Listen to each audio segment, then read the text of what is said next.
What's up, guys? Your friendly neighborhood black guy. Today is a very sacred day. It's a very beloved day. Today is the day of a mortifying Monday, and we're gonna enjoy this to the best of our ability. And you know what? And we're sitting here watching two true horror stories animated, Craigslist and Home Alone. So yeah, and this is done by MJB Animations. Thank you for the content, buddy. And let's go ahead and hop straight into the first animation.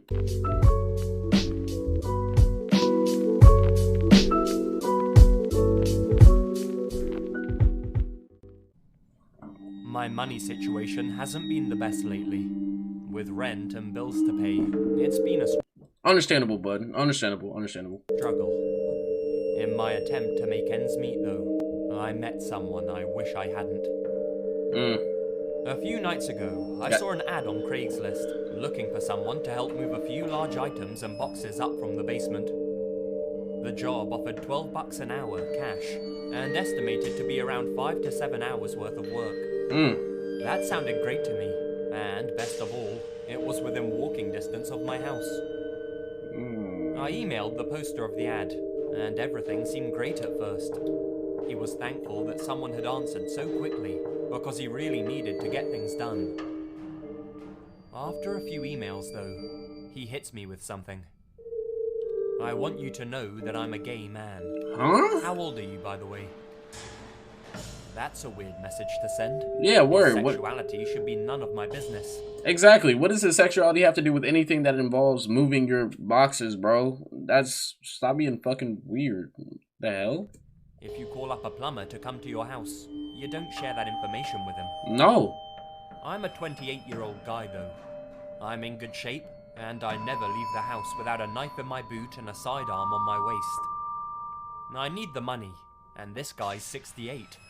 If he tries anything, I'm confident I can handle myself.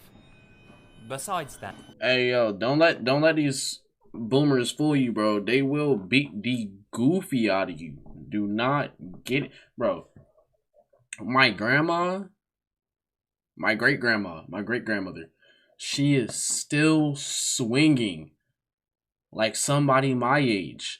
It is unnecessary how hard this woman can swing. Like, it actually scares me sometimes. Like, ma'am, are you good? Are we good? Are we good? Like, are you taking testosterone or some shit? Like, what is going on here?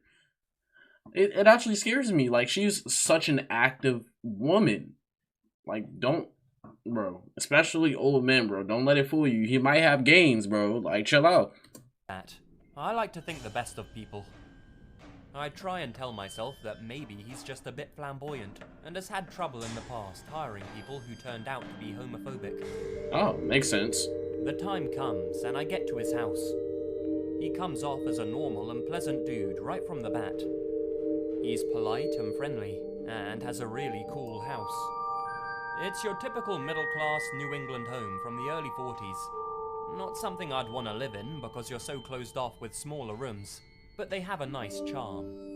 He's even furnished it with antiques from the time period. So, I'm put a little at ease with everything going so well at first. He takes me down into the basement, and it is a bit creepy. Let's be honest here, most basements are. Facts. Even more so when it belongs to a stranger. Facts.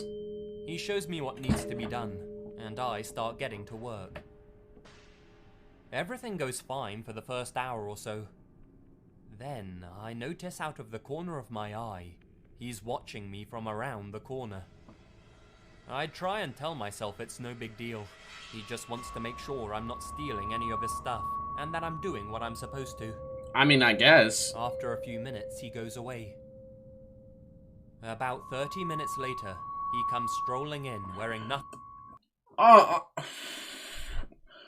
Oh, hell no. If you don't get your Winston Churchill cut, that big dick-shaped nose, them big-ass titties, bro, what's going on with your fucking belly button? You got shadows and shit under there. You probably don't wash that shit, you nasty fuck. Like, bro, what is wrong with you? And then had the nerve to come down here with a smile. Like, I wanted this. Like, what? Bro, 1 second. I got an ad coming up. We'll be right back. Nothing but underwear and socks. Oh, sorry, he says. I was just about to take a shower, and I forgot to tell you a few things. No fucking sir. No. Unacceptable. Well, that wasn't really the case, as he just repeats something he told me earlier. He's 68 though. Can't expect him to remember everything, right? A little more time goes by, and he calls me from upstairs and tells me to come and take a break and have a glass of water. Sounds good to me. I get upstairs, walk into the living room, and he's sitting on the couch, completely naked. Bro, what the fuck? Bro, oh my god, oh my god, why is it big? What the fuck? I didn't want to see a dick. I didn't want to see this. I didn't want to see this this morning. What the fuck? This nigga's a weirdo. Can y'all not see this? Yo, what the fuck? Oh my gosh, bro. I freeze a bit, and he says, "Is this okay with you?" No, nigga. I told him that I already informed him I was straight, and if this is what he was looking for, he hired the wrong person. He starts apologizing and puts his little buddy away, and begs me to please finish the job, saying that he didn't mean to make me feel uncomfortable. Again. Nigga, what? Hold up, hold up. Hold up. How do you say, I didn't mean to make you feel uncomfortable, and then walk in a room with your dick out, bro? What are you talking about? I'm calling the police, you fucking weirdo. You just, does that technically count as like, I don't know, he's in his house, but at the same time, I'm like, he just disturbed me, like, what the fuck? I need the money, so I agree. I figure there's no way this guy could overpower me, and he has no idea I'm carrying. I get back to work, and everything's fine for another couple of hours. Yeah, till you slip one in your ass. I go back upstairs once the job's done to let him know. He tells me no problem, and to have a seat while he goes and gets the money. I sit down. See, when you're working for somebody and they already on some weird shit, what you do in that situation is exactly, you be like, nah, I'll wait at the door. I'll sit outside. No, that nigga's weird. And take out my phone to browse the internet while I wait. After a few minutes, I just know he's right next to me. It's something most people always manage to realize. He finna come back out there with his dick. I don't know the science behind it, if there is any. I didn't consciously see or hear anything, but maybe your brain picks up on little cues subconsciously. Either way, I turn behind me, and there he is, dick out, going to town on it. Why? I hate the fact that I'm right. I hate the fact that I was right. Bro, what the fuck, bro? What the fuck? Watch porn! Porn is free. You don't have to pay for porn. Porn isn't hourly. You don't need, bro, why? Why are you like this? And why is it all the way, what the fuck? I'm not saying anything, man, about this man's abnormally large junk. What the fuck? Why is it bigger than mine? Hey, buddy. Yeah, this is, I gotta talk to you about something. It doesn't take much to be bigger than you, bro. It doesn't take much at all. Yeah, so, I don't know what the fuck you were trying to say there, but, shut the fuck up and, continue the video. Thank you. Bye. Damn it. I admit I freeze a bit from the shock of it. He reaches out and puts his hand on my shoulder. Oh! He would have caught one. Oh, he would have caught. Oh my, I would have beat his ass, no, bro. No way in hell I'm letting him put his hand on my shoulder after touching his dick, bro. You got me all the way up. Fucked him up. Bro, let me pull up a clip from Ahmad. I'm really gonna beat the fuck out of you. Like, you not gonna be able to fuck no more. You won't have a desire. So if you want your dick to work, just pay my money. Alright, pussy niggas. I really would have had to beat the fuck out of him. Like, he wouldn't have been able to use his dick. He wouldn't have been able to have the desire to touch himself. Nah, bro. Nah. Nah. Now, this is probably what creeped me out the most.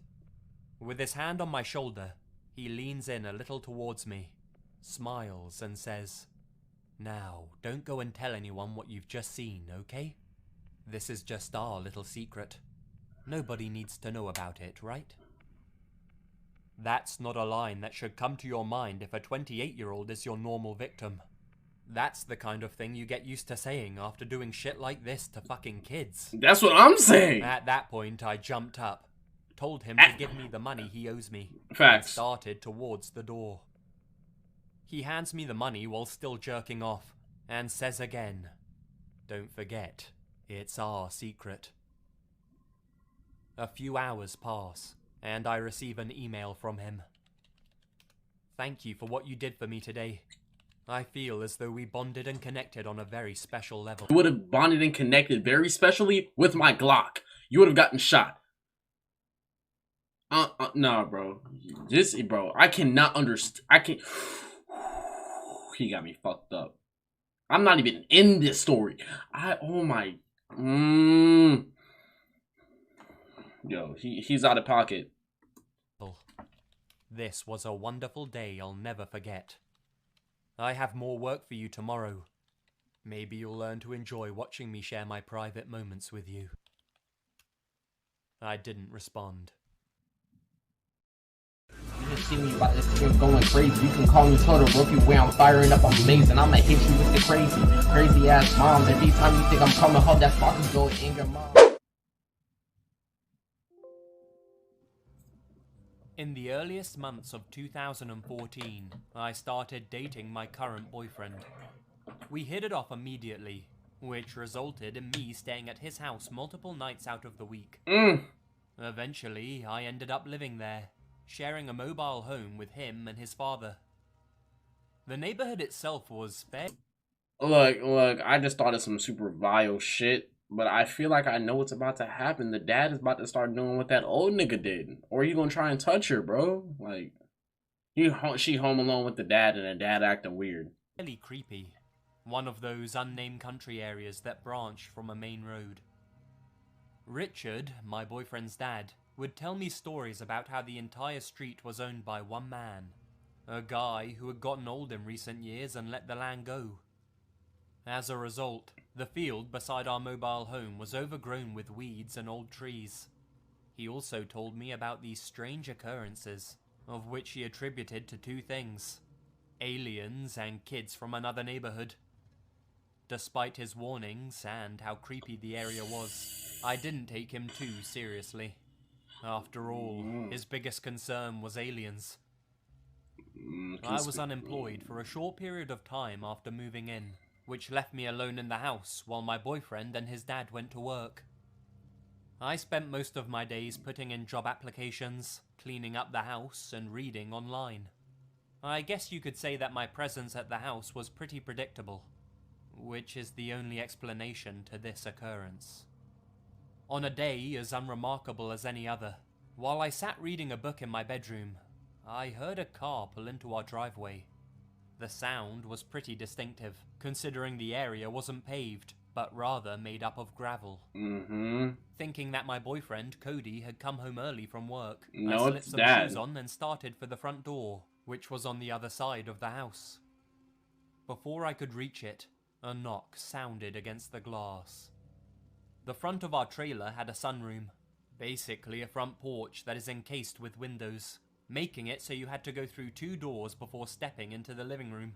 That's cool. Being as paranoid as he was, Richard would usually lock the sunroom door before leaving for work, unless he was in a huge hurry. Still, thinking that maybe my boyfriend had come home early from work, I opened the front door to let him in. Only it wasn't Cody at the door, but a rather short Hispanic man. He smiled at me through the glass and nodded, almost as if I was exactly who he was expecting to answer. I noticed that he had one hand behind his back. Fuck no. Turn around and go right back in the house. Tell him to fuck off and go back in the house. Why are you entertain? You better not entertain this nigga. This better be the end of the story. and the other was hanging at his side. I tried not to think too much about it.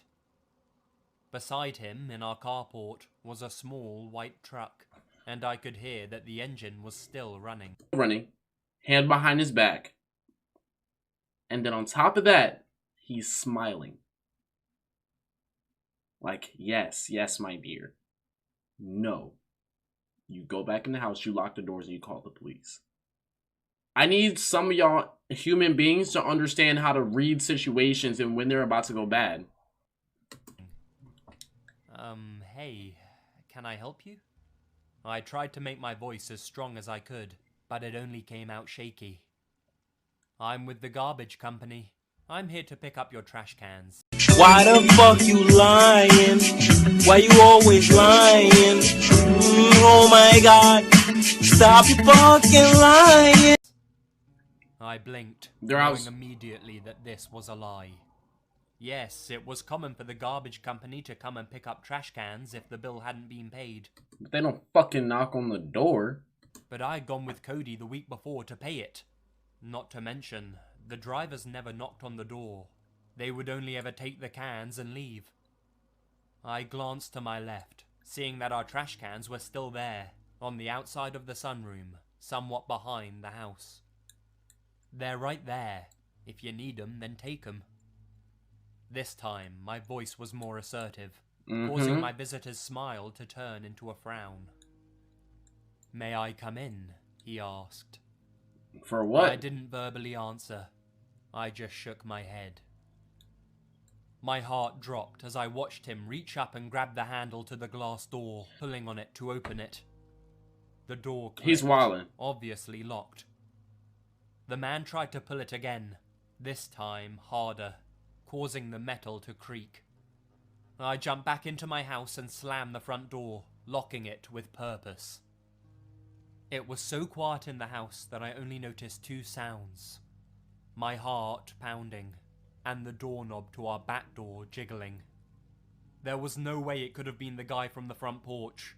He wouldn't have had time to get to the back door, Nope, even if it's he two. ran.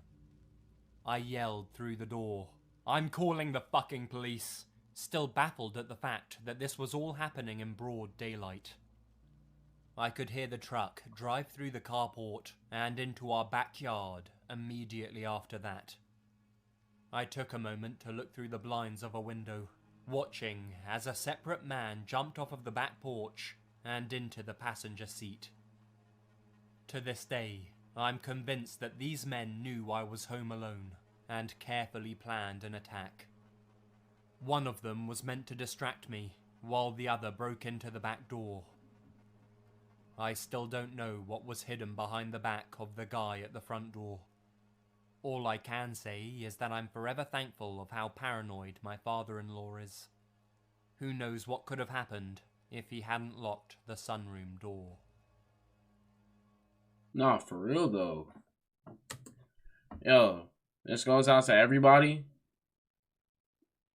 Don't fuck with weirdos and lock your damn doors. Be safe out here. Remember to be great. Peace. Take